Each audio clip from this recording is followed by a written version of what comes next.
믿음은 아무것도 요구하지 않습니다. 행위를 요구하지 않습니다. 돈을 요구하지 않습니다. 그러나 전부입니다. 여러분, 예수님을 믿으세요? 예수님을 믿는 것이 바로 복음입니다. 믿음으로 살아가는 것이 바로 복음입니다.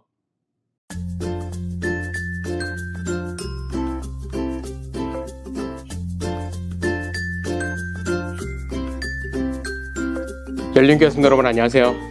이것만큼은 꼭 알아야 합니다. 첫 번째, 복음을 알아야 합니다. 세 번째 시간입니다. 여러분, 복음이란 무엇입니까? 혹시 여러분들 말로 정의해 볼 수 있습니까? 한번 잠깐 생각해 보세요. 복음이란 무엇인지. 정답은 없습니다. 그러나 이 내용이 꼭 들어가야 합니다. 죄로 인하여 하나님과 끊어진 관계에 있는 죄인들이 십자가에 달리신 예수 그리스도를 믿는 믿음을 통해 죄사함을 받음으로 영원한 생명을 얻고 하나님의 자녀로 살아갈 수 있다라는 소식. 이것이 곧 기쁜 소식이고 이것이 곧 복음입니다. 간단하게 말하면 죽을 수밖에 없는 죄인이 예수 그리스도로 말미암아 영원한 생명을 얻는다는 소식이에요. 가장 중요하죠. 죽을 수밖에 없는 저 같은 죄인이 예수님 때문에 다시 살아날 수 있다. 이것이야말로 기쁜 소식이고 복음이라는 것입니다. 그래서 첫 번째 시간에 죄를 깨닫는 것, 이것이 가장 중요하다고 말씀을 드렸습니다. 수많은 사람들이요, 자기가 하나님 앞에 죄인임을 깨닫지 못해요. 내가 범죄자야? 내가 죄인이야? 이 고백을 오해하세요. 여러분들에게 범죄자입니다 라고 정죄하는 것이 아니라 내가 하나님 앞에 설 수 없는 흠 있는 사람입니다 라는 것을 고백하는 것. 나는 이 모습으로는 하나님 앞에 완전 무결하신 하나님 앞에 설 수 없습니다를 고백하는 것. 그것이 바로 죄인임을 깨닫는 것입니다. 지난 시간에 이 죄인이 용서받을 수 있는 방법은 예수님을 통해야 된다고 말씀을 드렸어요. 우리가 죄 용서를 받기 위해서 하나님 앞에 설 수 있기 위해서 두 가지 요소는 뭐냐면 내가 죄인임을 고백하는 회개와 나 대신 죽을 제물이 필요한 거예요. 그냥 내가 고백했다고 해서 그냥 하나님 그래 고백했으니까 끝이 아니라 하나님은 내 죄를 대신해서 감당할 대속 제물을 원하신다라는 거예요. 그냥 말로만 그래 용서해 줄게 그것이 아니라 그래서 구약에서는 대속 제물의 제사를 내서 자기 스스로 하나님 앞에 죽임으로써 내가 하나님 앞에 죽음을 당할 수밖에 없습니다. 그러나 하나님은 대신 죽은 제물의 피를 보시고 용서하셨어요. 예수님이 그 대속 제물이 되기 위하여 온 인류를 대신할 대속 제물이 되기 위하여 이 땅 가운데 오셨습니다. 그런데 여러분, 여기서 중요한 사실이 또 한 가지 있어요. 예수님이 그냥 오셨다, 그걸로 끝나는 것이 아니라 예수님이 나를 대신에 십자가에서 죽으셨다는 사실을 믿어야 돼요. 하나님은요, 우리가 구원을 받는 것, 하나님의 자녀가 되는 조건으로 믿음을 말씀하세요. 믿음. 여러분, 믿음이 중요합니다. 요한복음 1장 12절 영접하는 자 곧 그 이름을 어떻게 하는 자요? 믿는 자들에게는 하나님의 자녀가 되는 권세를 주셨으니. 여러분, 그냥 예수님이 대신 죽었기 때문에 너희들 괜찮아, 내가 너희 자녀 삼아줄게가 아니라 하나님이 원하시는 것이 있어요. 헌금 많이 하는 거 아니에요. 교회 많이 출석하는 거 아니에요. 부자로 사는 것, 청빙하게 가난하게 사는 것 아니라는 거예요. 단 한 가지, 하나님은 우리가 믿기를 원하셨어요. 믿어야 돼요. 행위로는 구원을 받을 수가 없어요. 믿음으로 구원을 받을 수가 있습니다. 여러분, 예수님을 믿는다는 것, 오늘 믿음에 대해서 잠깐 생각해 볼게요. 믿는다는 것은 무엇일까? 여러분, 믿는다는 것은 아는 것이 아니에요. 그래, 예수님이 2000년 전에 우리를 위해 십자가에 달려 돌아가셨지. 지식 많은 사람들이 알아요. 그것이 믿음이 아니에요. 믿음 느끼는 거 아닙니다. 그래, 예수님이 나를 위해서 십자가에 돌아가셨을 것 같은 느낌이 있어. 아이, 고마워. 그게 아니에요. 믿음은요, 그대로 사는 게 믿음이에요. 믿음은 뭐라고요? 그대로 사는 것. 사전적 의미로 믿음을 이렇게 표현합니다. 믿음은 어떠한 가치관, 종교, 사람, 사실 등에 대해서 다른 사람의 동의와 관계없이 확고한 진리로 받아들이는 개인적인 심리 상태이다. 어느 정도 동의해요. 그런데 여기에 꼭 한 가지 첨언하고 싶은 것이 있습니다. 삶과 행동으로 드러나는 개인적인 심리 상태. 그냥 단순하게 동의하는 것이 아니라 믿는 자들은 삶과 행동으로 저는 반드시 드러나야 한다고 생각해요. 그래서 예수님을 믿는다는 것은요, 예수님이 나를 위해 십자가에 달려 죽으셨다는 사실을 아는 것, 거기서 끝나는 것이 아니라 그걸 알기 때문에 삶의 목표가 달라지고 행동 방식이 달라지는 이 모든 것을 포함하는 것이 믿음이라고 저는 확신합니다. 그게 믿음이에요. 예를 들면 예수님을 믿는다는 것은 무엇을 믿는 것입니까?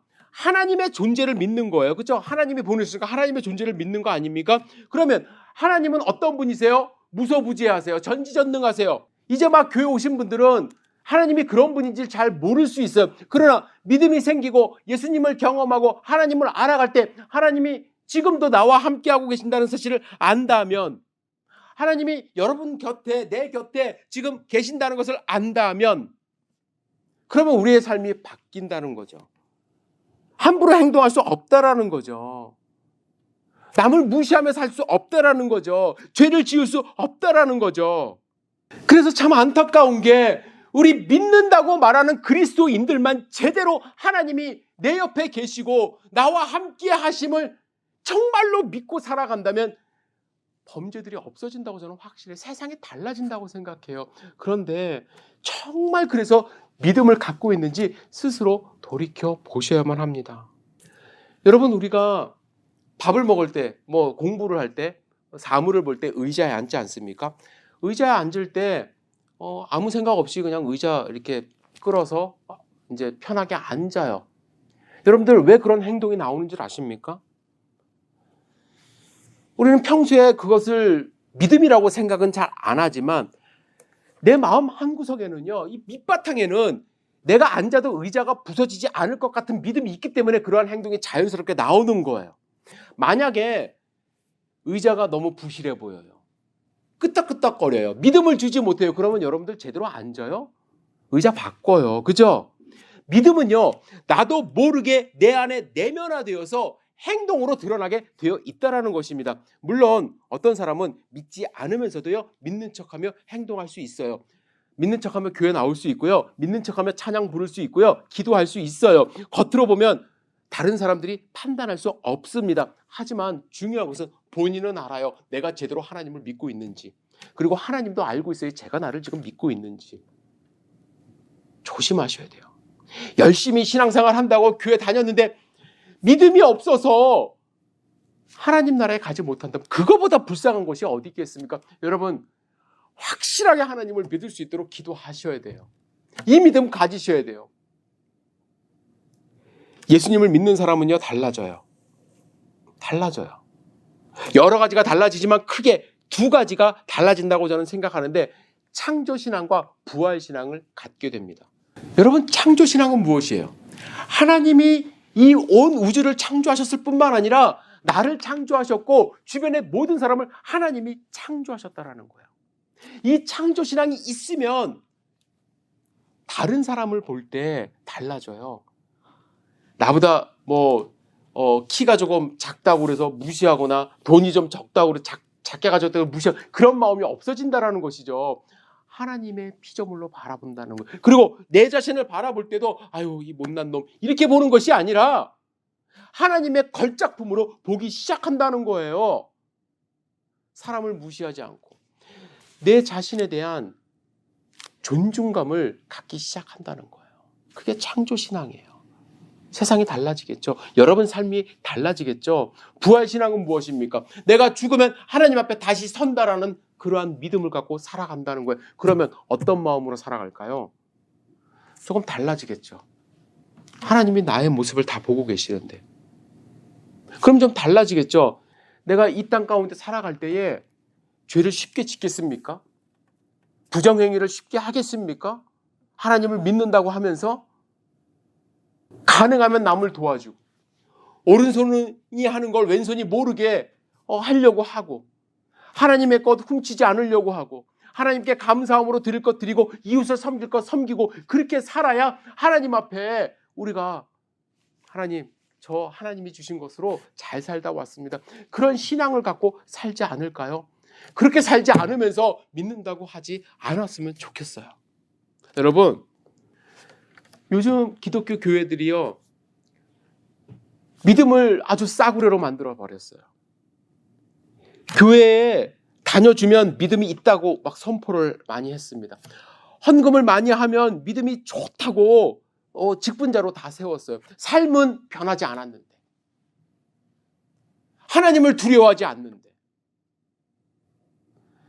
여러분, 제가 죄송한 말씀을 드리겠는데요, 다른 종교는 믿음에 대해서 엄청나게 강조합니다.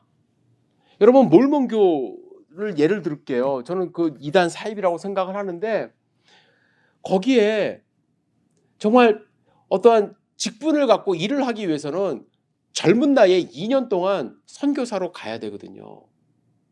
삶을 다 내려놓고 그 젊은 나이에, 우리 군대 가는 시간보다 더 오래 걸리죠. 요즘에는 하얀 와이셔츠 입고 검은 바지 입고 자전거 타고 다니고 그런 사람들 봤죠. 그런 사람들의 저는 행위가 중요하고, 물론 그런 사람들 가운데도 믿음이 없는 사람들이 있겠죠. 그런데 그런 행동들, 우리가 보기에는 사이비처럼 보이지만 세상 사람들이 보기에는 그들이 진짜처럼 보인다라는 거예요. 그런데 교회는 어때요? 맨날 싸워요. 맨날 서로 삿대질해요. 욕해요. 안 했으면 좋겠습니다.